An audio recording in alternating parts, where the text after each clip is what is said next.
In chapters 2 and 3, we worked with linear functions. These were only straight lines. Not only that, but in chapter 2, at the end of chapter 2, we also discovered absolute value graphs. And how it wasn't just a straight line, it became a V. And there was a special vertex point that we needed to recognize. So in chapter 5, we're going to learn about quadratic functions. These are going to be functions where x is now a power of 2. During your chapter 2 test, one of the questions, or actually two of the questions asked, hey, are these equations linear or not linear? Are they linear or not linear? And you had to figure out, okay, do I have an x to the power of 1?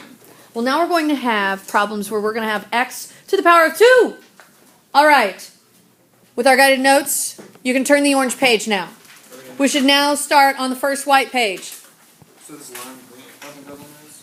So nothing goes on the orange page. That orange page is to help us stay organized with the homework. Let me restate what happened last Friday with retakes.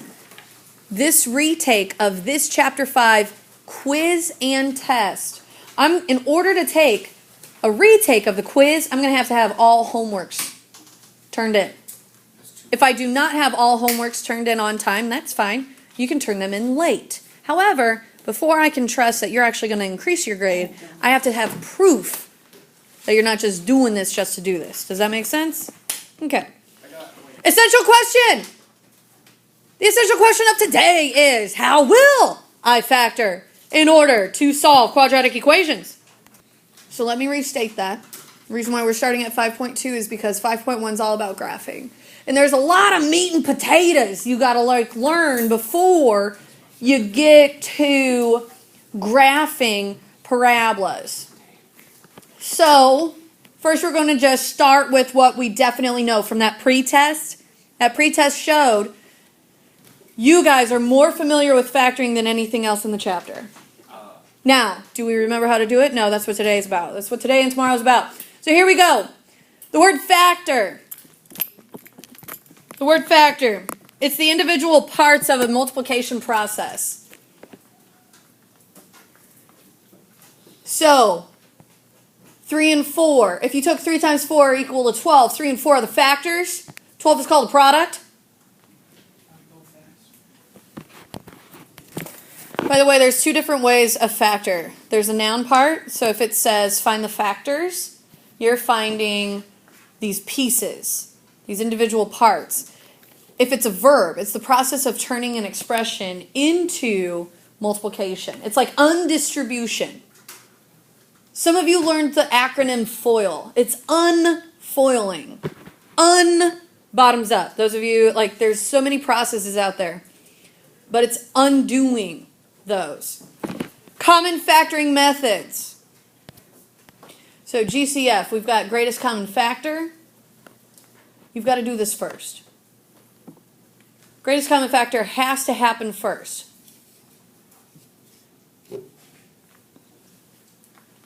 DOS stands for difference of squares. If you're like, man, that sounds familiar, but I have no idea what to do there, that's all right. We will be going over examples. MA, you're going to hear me talk about this a lot. Multiply-add method. Multiply-add method, where we multiply the constant and the leading coefficient times each other. Like what multiplies to the outer product and adds to the inner coefficient. All right. Let's completely factor. So this is the verb. That means we're going to unmultiply. So we're always going to check for the greatest common factor. What do they have in common? So they definitely have, okay, they're both even. And can we up that even number? We can up it to 4. And they both share an x. So the greatest common factor, 4x. When you undistribute it, that's what this factoring means. When you unmultiply. So what had to be in the first thing in parentheses? So 4x times what? Got us back to 4x squared. Got us back to that 4x squared. Well, we're left with an x. And then what about the second term? Well, we're left with a minus sign and a 5. So on to number 2. On to number 2, see if we got a greatest common factor. Do they have anything in common? No! This is the one where you do that. So we've got the difference of squares. Yeah. Difference of squares. That's where, in order to get rid of this middle term, that there was like, technically this is supposed to be like x squared plus no x, 0x, minus 9. This is where you're actually going to have the square roots of each term. One of them minus, one of them plus. Again, this is a review. So we're going to have x's and 3's, one of them minus, one of them plus. Ooh, lo siento if that was too fast. So in the next problem, I look for greatest common factor, and I don't have a common factor. So now because I have 3 terms, we're going to do multiply add. So we've got to figure out what multiplies to, wait a second, this coefficient. We've got to figure out this coefficient times this constant. So 1 times 12. What multiplies to 12? Adds to 8. So we've got a 6 and 2 possibility. What happens is we're ready to set up our parentheses. We have x plus 2, x plus 6. So, again, those of you who took Algebra 1 at Belleville West specifically, divide it by the leading coefficient. And if those both turned into integers, so you didn't have to bring your bottom up, meaning your denominator up. Okay, so let's go to the next one. We're actually going to see how we can use that leading coefficient.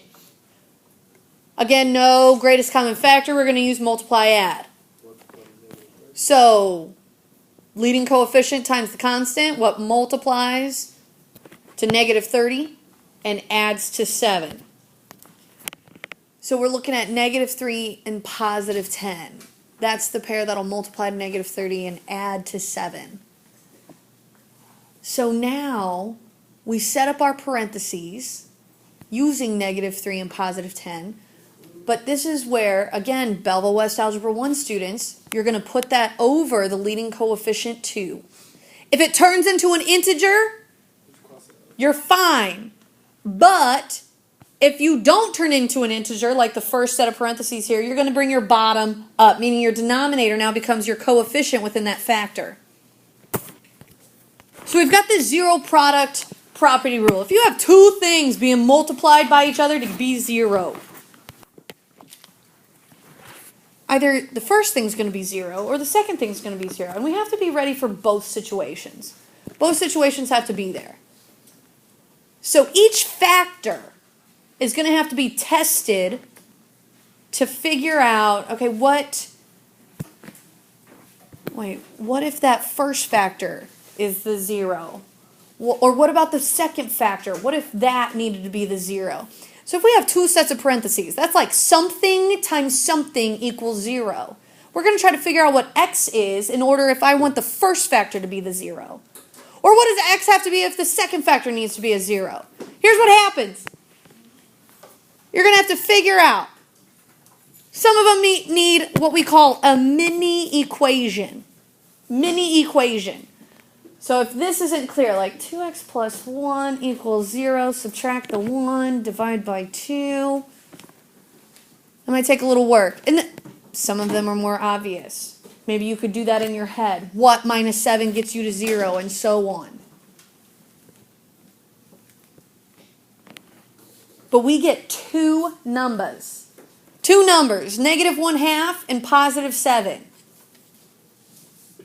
Negative 1/2 works if this factor is supposed to be the 0. 7 works if this factor is going to be the 0.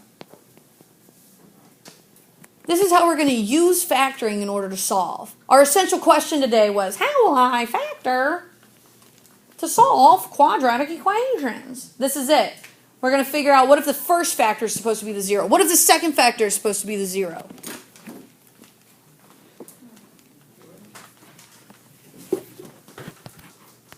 So within the next problem, the goal is to factor in order to solve. But in order to factor, to solve, I have to get everything on one side. Everything needs to be on one side. So let's get rid of this 4x and this 1 and put it to the other side.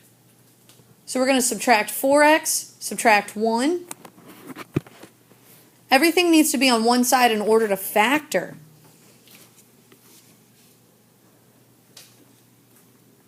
Once this happens, then let's do the multiply add dealio. What multiplies to 6 and then adds to -7? That's what you got to ask yourself. -1 and -6. So that means I'm going to start off my parentheses. Notice how it's still equal to 0.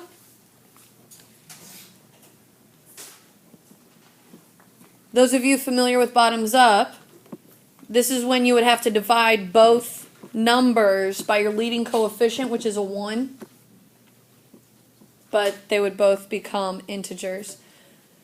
So, we solve by factoring. We get everything to one side, and then we find the factors. So what if this factor needed to be the 0? What would x have to be is the question.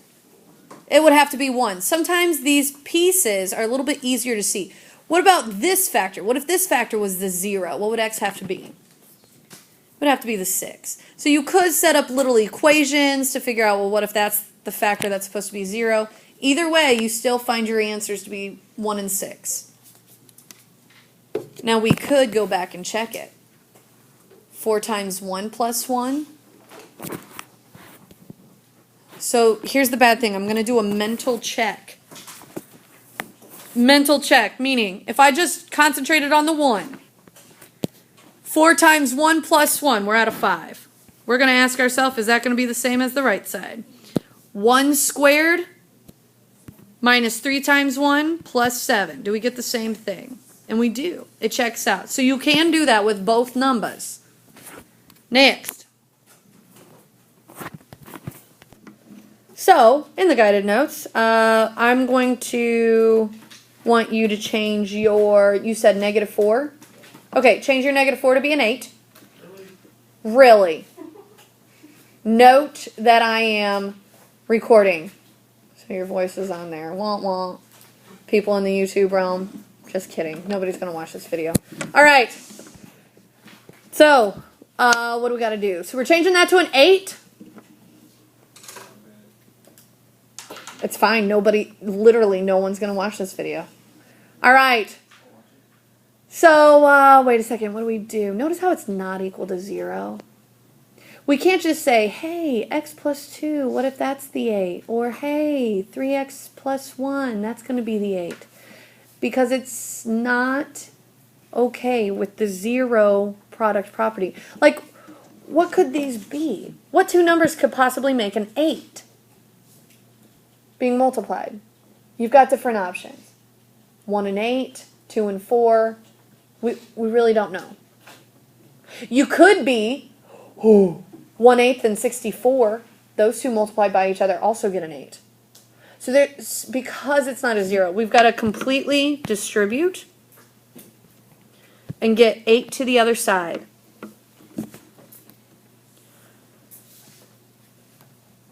Oh, you already listened, by the way. You already put your pencil down and you listened. All right. So I just wanted you to realize, hey, you're listening. This is not the case. These solutions, if we would have done it, they don't check out. Blah, sad face. Okay. So, but what we're going to do is completely distribute. Oh, this is so fancy. You could trust me on this. We get 3x squared plus x plus 6x plus 2 equals 8. So we're going to get our like terms together. Subtract 8 on both sides. Then we're going to factor. Wait, always check for the greatest common factor. Do they have something in common? And we don't, so we go straight to the multiply add. What multiplies to the product of the leading coefficient and the constant? So it multiplies to -18, adds to +7.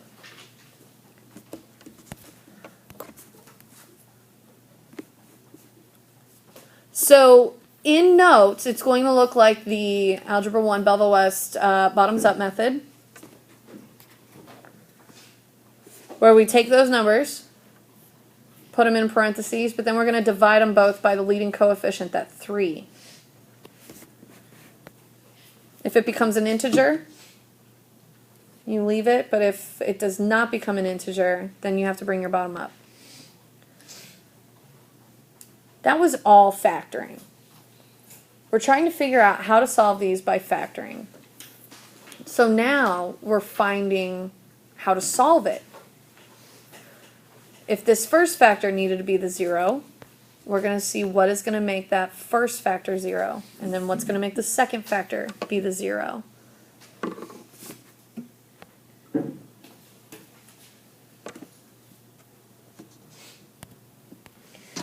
So everything needs to be brought to one side if we want to solve by factoring. Brought to one side and set it equal to 0. So I'm going to subtract by 4x, and I'm going to add by x squared on both sides, getting us 2x squared, but then just minus 50 equals 0. So what do? We're solving by factoring. Some of you guys on your pretest took a problem like this and added 50 to the other side, divided by 2, but you weren't using it by factoring. So the target was solve by factoring. In the same test, you're actually going to take that test at the end of this chapter to see if we grow. We've got to solve that by factoring. Bad thing is I wonder if we see the greatest common factor. So let's freeze for a moment. Greatest common factor. They do share a 2. So if I took a 2 out, now I've got x squared minus 25, which is a difference of squares. Turns into x plus 5, x minus 5. So notice how, wait a second, now we have 2 times something times something. So if I want this to be a product that is 0, that 2 won't get us a product of 0. So it's almost like we ignore it. 2 times, well, what would make this be the 0? Or what would make this be the 0? So we really don't worry about the 2 being 0. Because that's a false statement anyway. So we get negative 5 and positive 5 as our final answers. It's, no, the original question that somebody had asked previously was, what if that was a plus x squared in the beginning?